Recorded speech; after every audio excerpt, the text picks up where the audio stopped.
the polished mahogany of the conference table reflected a distorted version of my face. In it, my mouth was a grim, tight line, my eyes shadowed hollows. It was a face I barely recognized, but then, in that room, I was a person I barely recognized, a ghost in a commander's uniform, present but unseen, my voice a sound wave that dissipated before it reached the ears of the men who mattered. Admiral Harding stood at the head of the table, his chest puffed out like a pouter pigeon, his voice booming with the unearned confidence of a man who had never been told no. He was presenting the final implementation phase of Project Neptune, a $2 billion logistics modernization that I knew, with the certainty of 30 years spent mastering the Navy's intricate supply chains, was a catastrophe in the making. A fraud. I had tried the proper channels. I had submitted 3 separate reports, each one more detailed and damning than the last, outlining the critical flaws, the impossible metrics, and the shadowy financials of the primary contractor, a company called Aegis Dynamics that had materialized from thin air 6 months prior. My reports had vanished into the bureaucratic ether. Now this was my last chance. I cleared my throat, the sound small and dry in the air-conditioned hush. "Admiral," I began, my voice steady despite the frantic hammering in my chest. "With all due respect, the feasibility studies on the Aegis platform don't align with our operational realities. The failure rate in the simulations is over 40%. To deploy it would be to knowingly put our carrier groups at risk." Admiral Harding stopped mid-sentence. He turned his head slowly, deliberately, as if noticing a fly buzzing near his ear. He didn't look at me, not directly. He looked at the man beside me, a captain half my age with twice my ambition. A slow, condescending smile spread across his lips. "Commander Vance," he said, his voice dripping with a patronizing warmth that felt colder than ice. "Our glorified quartermaster. Still counting the pencils and paperclips, are we?" Laughter, low and sycophantic, rippled around the table. My face burned. My hands, clasped in my lap, were rigid. I felt the blood drain from my head, leaving a buzzing emptiness. He still wasn't looking at me.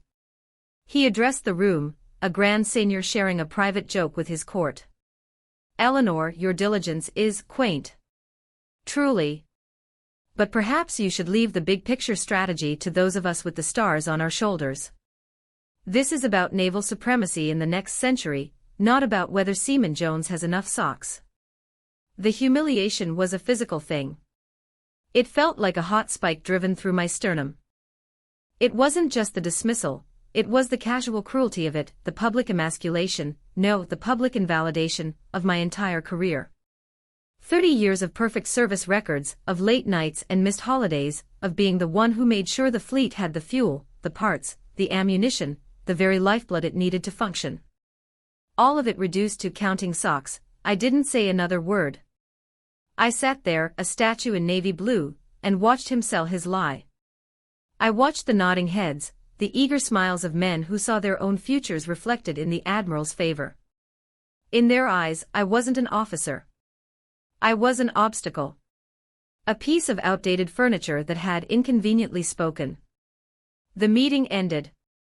As they filed out, patting each other on the back, not one of them met my gaze. It was as if I had already ceased to exist.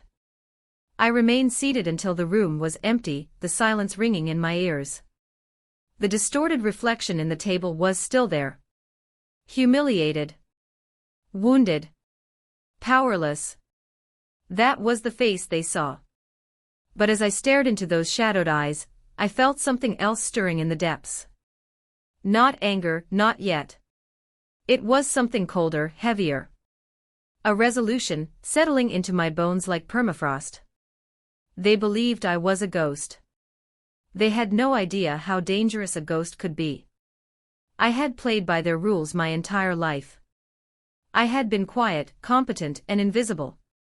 And for my loyalty, I had been handed this public execution. The game was over. I wasn't going to count the socks. I was going to burn the whole damn house down. Back in my office, the silence was a bomb. The familiar scent of old paper, floor wax, and faintly brewed coffee grounded me. My space was a testament to a life of order, Kens aligned in a perfect row, files labeled with meticulous precision, a single, framed photograph on the corner of my desk.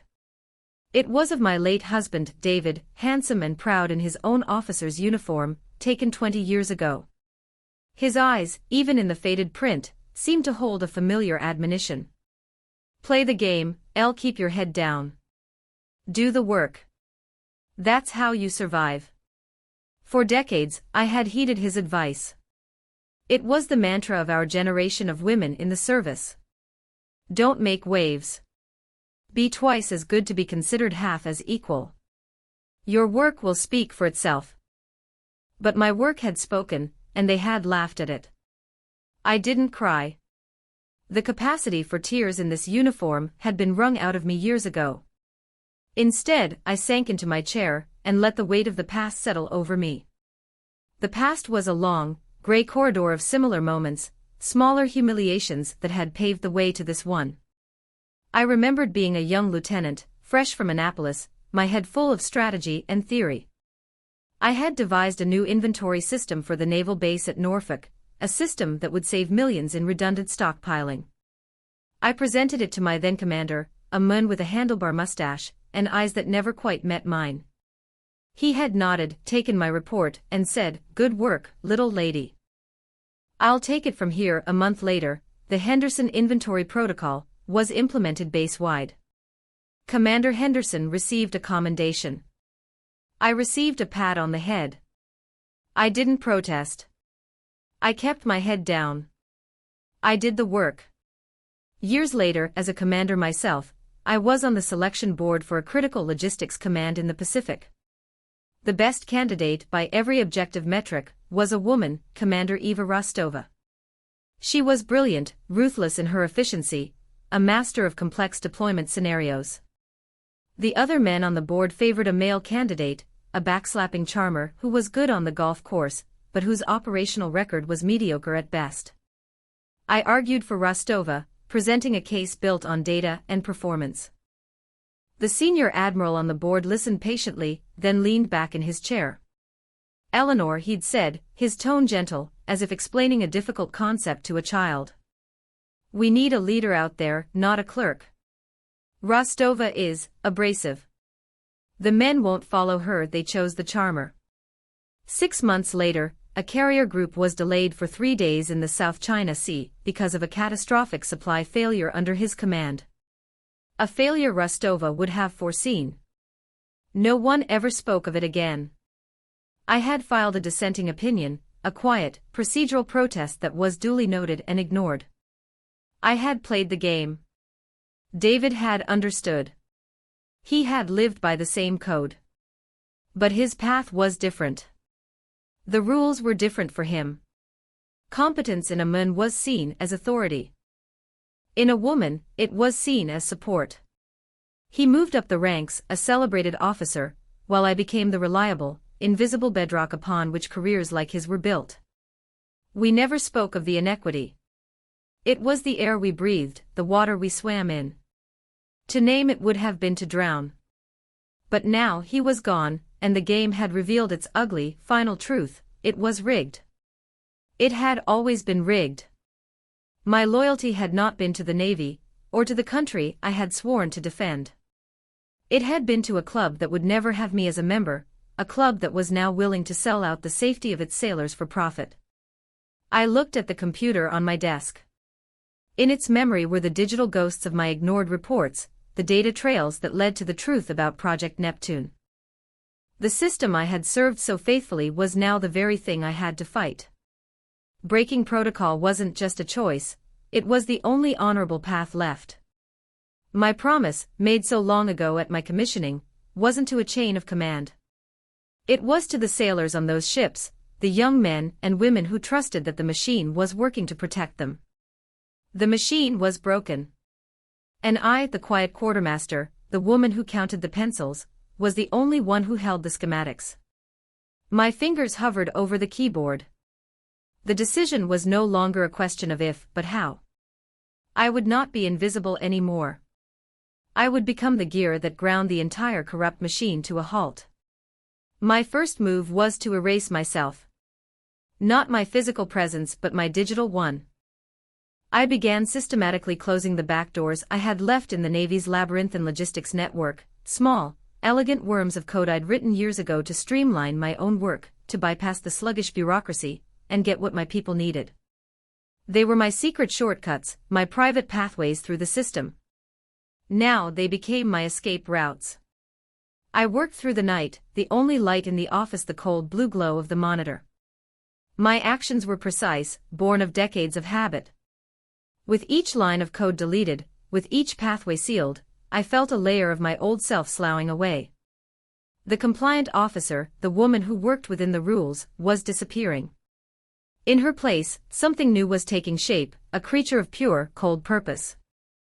I needed an ally. I couldn't do this alone, not because I lacked the skill, but because I needed a second set of eyes, a witness who was not yet jaded by the system. My thoughts immediately went to Lieutenant Miller. A young man, barely 25, with a mind like a steel trap, and a quiet reverence for the old ways of doing things. He was a data analyst, a prodigy who could see stories in spreadsheets and poetry in algorithms. He often came to me with questions, not about regulations, but about the why of things. He respected me, not as a quaint relic, but as a living repository of institutional knowledge. He saw the value in what the admirals dismissed. I called him to my office the next morning. He arrived, sharp and alert, his uniform immaculate. I didn't waste time with pleasantries. I closed the door, a definitive click that seemed to seal us off from the rest of the world. "Miller," I said, my voice low. "I need your help with an unofficial project. It's sensitive. It's dangerous. And if you agree, you will be in direct violation of the Uniform Code of Military Justice." I watched his face. There was no flicker of fear, only a sharpening of his already intense gaze. He didn't ask what it was. He asked the only question that mattered to a man like him. "Is it important, ma'am?" I slid a single piece of paper across the desk.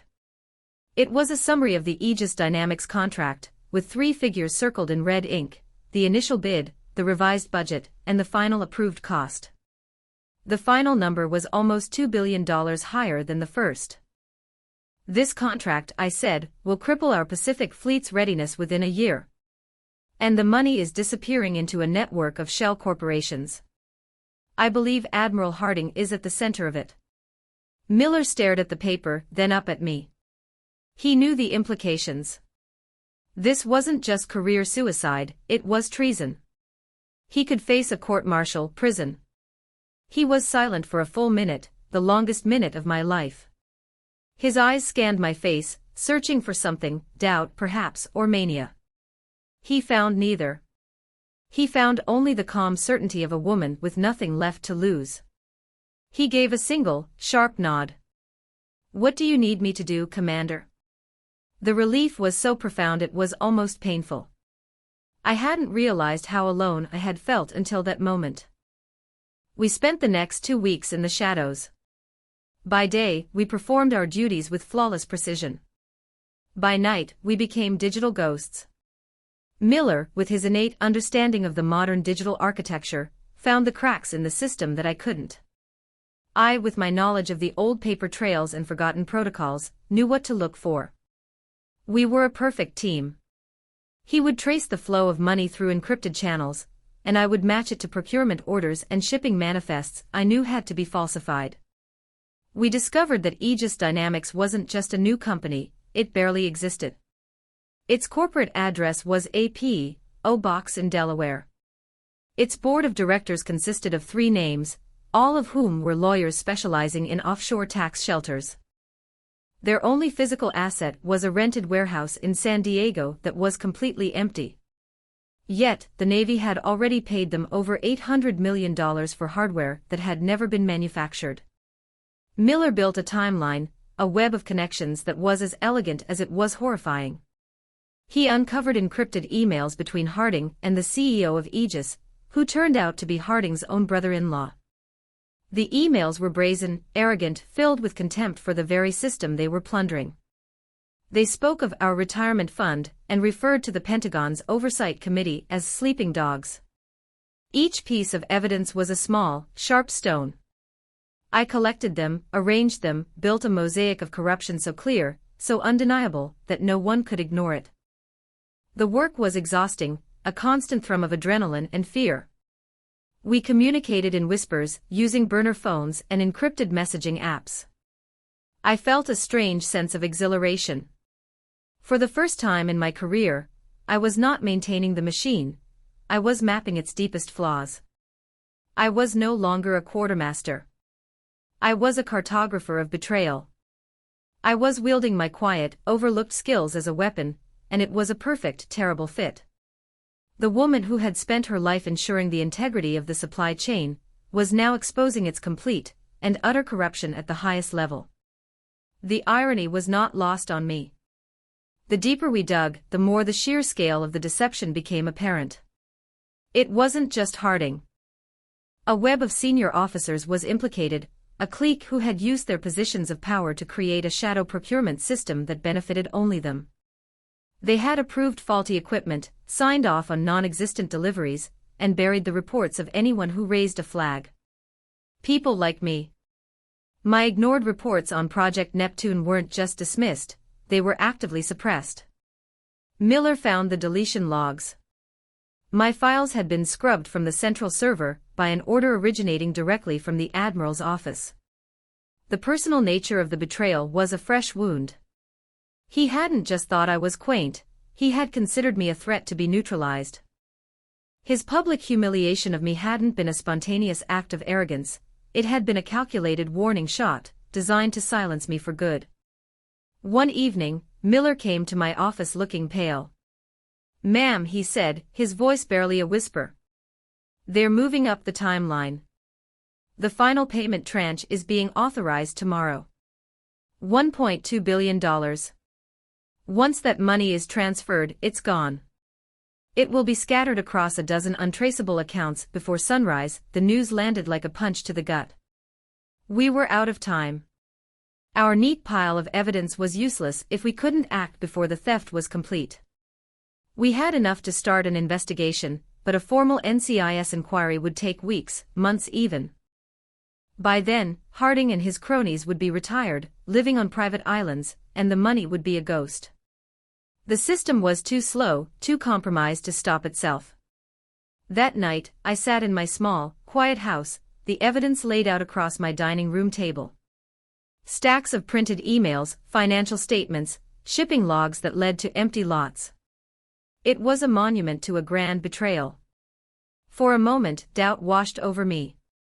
I was one woman, a commander on the verge of retirement, against a network of admirals and captains. David's voice echoed in my head, "Don't make waves, Elle." But I saw the faces of the young sailors I'd sent off on deployment, their trust absolute, their lives dependent on the equipment I procured. I saw the ghost of Eva Rostova, a brilliant career sidelined by casual misogyny. I saw myself, a lifetime of silent service rewarded with contempt. The doubt receded, replaced by a cold, hard clarity. The chain of command was not a sacred hierarchy, it was a ladder of corruption. And the only way to deal with it was to leapfrog it entirely. I needed to get this evidence into the hands of someone so powerful, so outside of Harding's sphere of influence, that he couldn't possibly be compromised. My mind raced through the highest echelons of the military. I needed someone with unimpeachable integrity, someone whose entire career was a testament to honor. The name came to me suddenly, a long shot, a desperate gamble. General Marcus Maddox, United States Army. A 4-star general, a member of the Joint Chiefs of Staff, and the current head of the Joint Committee on Military Oversight. He was a legend, a soldier's soldier, known for his blunt honesty and his absolute intolerance for corruption. He was also, by a stroke of cosmic luck, scheduled to be on our base in 2 days for a Joint Forces readiness inspection. It was impossible. A Navy commander couldn't simply request a meeting with a visiting Army general. It would be a breach of protocol so severe it was almost unthinkable. Admiral Harding, as the base commander, would control the general's entire schedule. I would never get near him. But the word impossible had lost its meaning for me. I had already done the impossible. What was one more leap into the void? The plan was audacious, bordering on insane. I couldn't go through official channels. I had to create my own. I spent the next 24 hours calling in every favor I had accumulated over 30 years. I spoke to logistics chiefs at other bases, old colleagues in naval intelligence, even the civilian administrator who managed the VIP visit schedules, a woman I had once helped get her son into a specialized medical program. I didn't tell them why. I just called on the deep reserves of goodwill I had unknowingly built over a lifetime of being the reliable one, the person who always got the job done. I pieced together General Maddox's entire itinerary, minute by minute. I knew when he would be in his car, when he would be in briefings, when he would have his 5 minutes of downtime between meetings. Miller, meanwhile, was preparing the package. He condensed our weeks of research into a single, devastatingly clear executive summary, followed by a thick binder of irrefutable proof. Every claim was footnoted, every piece of evidence cross-referenced. It was a masterpiece of forensic accounting and data analysis, a document so thorough and so damning it couldn't be dismissed. As he worked, I saw the strain on his face. "Ma'am," he said, looking up from his screen. "Are you sure about this? When you do this, there's no coming back." For either of us, I placed a hand on his shoulder. "I'm sure," I said. "Some things are more important than a career, Lieutenant.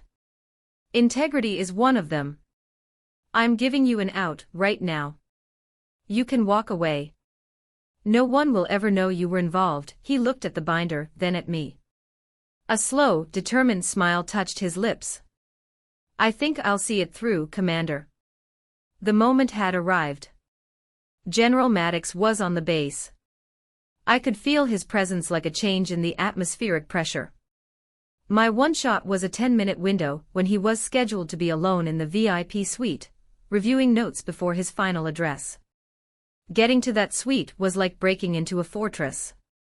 It was on the top floor of the command building, an area cordoned off by the general's own security detail and Harding's ever-present aides. I put on my dress uniform, the one with the gold braid and the rows of service ribbons that felt like a costume from another life. I held the binder, a simple, black, 3-ring binder that weighed more than any weapon I had ever held. I walked through the corridors of the command building, my steps even, my expression serene. I looked like a commander on her way to a routine briefing. No one gave me a second glance. The invisibility I had once resented was now my greatest asset. I reached the final checkpoint, a young Marine sergeant standing guard outside the VIP corridor. He was ramrod straight, his eyes fixed forward. "Ma'am, this area is restricted." I met his gaze directly. I didn't try to pull rank or invent a story.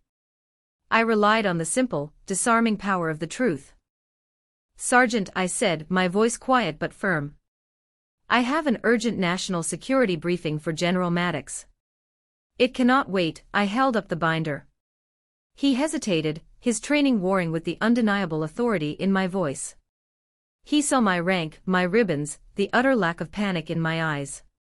He saw a senior officer on a mission. "I need to clear it with the general's aide." "Ma'am, there isn't time," I said, my voice dropping even lower. "The information in this binder concerns a direct threat to this nation's security. Every second we delay puts lives at risk." It was a gamble on his patriotism, on the ingrained duty of every soldier to act in the face of a clear and present danger. He looked at the binder, then back at me. After a moment that stretched into an eternity, he gave a curt nod and stepped aside. "Go ahead, ma'am." I walked down the silent, carpeted hallway. My heart was a drum against my ribs. I reached the door to the suite and knocked twice, a sharp, decisive rap. The door opened. And I was face to face, not with General Maddox, but with Admiral Harding. His face, initially arranged in a welcoming smile for whomever he thought was at the door, curdled into a mask of pure fury when he saw me. "Vance," he spat, his voice a venomous whisper. "What in God's name are you doing here?" "This area is off limits." Behind him, I could see General Maddox sitting in an armchair, looking up with mild curiosity. This was it.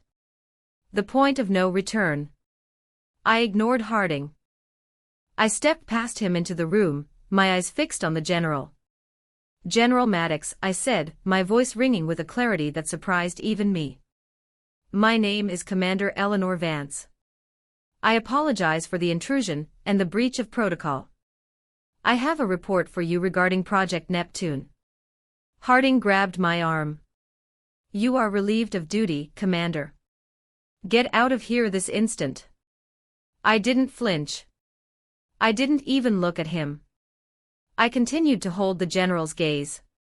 "It details a $2 billion threat to our naval readiness and a profound compromise of our national security." I pulled my arm free from Harding's grasp with a calm, deliberate motion and stepped forward. I placed the binder on the coffee table in front of General Maddox. The black binder sat on the polished wood, a stark and ominous presence.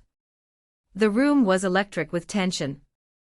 Harding was practically vibrating with rage. "General, I am so sorry. This officer is unstable. She's been making wild accusations for weeks. She's delusional." General Maddox didn't look at Harding. He didn't look at me. His eyes were fixed on the binder. He was a man who had spent a lifetime in rooms like this, who could smell deceit and ambition like cheap cologne. He had seen this play before. But something in my demeanor, in my absolute refusal to be intimidated, had clearly registered. He raised a hand, a simple, economical gesture that silenced Harding instantly. "Let her speak, Admiral." Harding's mouth snapped shut. His face was a mottled red. I stood at attention, my hands clasped behind my back.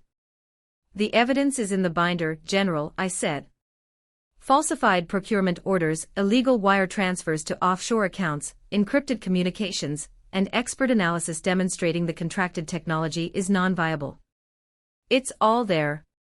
Admiral Harding and several members of his senior staff have used Project Neptune to embezzle $2 billion from the United States Navy, and in doing so, have knowingly and willfully endangered the lives of every sailor in our Pacific Fleet." The words hung in the air, clean and sharp as glass. I had said it. I had given voice to the truth I had carried for weeks. A strange calm settled over me. Whatever happened next, I had done my duty.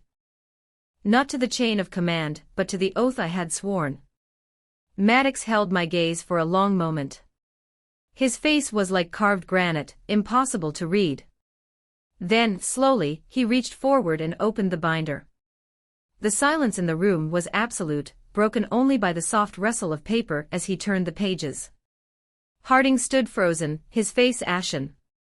The other officers who had been in the room looked at the floor, at the ceiling, anywhere but at the general or at me. They were rats on a sinking ship, and the ocean was rising around them. Page after page, Maddox read. He didn't skim. He absorbed every word, his eyes moving methodically down each line of text, across each spreadsheet. He was a man who understood the language of logistics, the irrefutable truth of numbers. He was seeing the same story I had seen, the same ugly, undeniable pattern of theft and deceit. What felt like an hour passed in that suffocating silence. It was probably only 10 minutes. Finally, he reached the last page. He closed the binder with a soft, definitive thud. The sound echoed in the room like a gavel strike. He leaned back in his chair and steepled his fingers, his eyes still on the binder. He seemed to be contemplating not just the evidence, but the entire broken system that had allowed it to happen. He knew what it had cost me to bring this to him. He knew the risk, the sheer, career-ending audacity of my actions. He finally lifted his head. He looked past me, his eyes sweeping over Harding and his terrified acolytes. He looked at them with a disgust so profound it seemed to suck the very air from the room. Then, his gaze settled on me. The room held its breath. I braced myself for the reprimand I knew was due, the inevitable condemnation for my insubordination. General Maddox looked me up and down, taking in the 30 years of service written in the lines on my face, and the steadfastness in my posture. His expression was grim, but his eyes held something I hadn't seen directed at me in a very long time: respect. He spoke, his voice not loud, but carrying the weight of absolute authority. "Commander Vance," he said, his words clear and precise.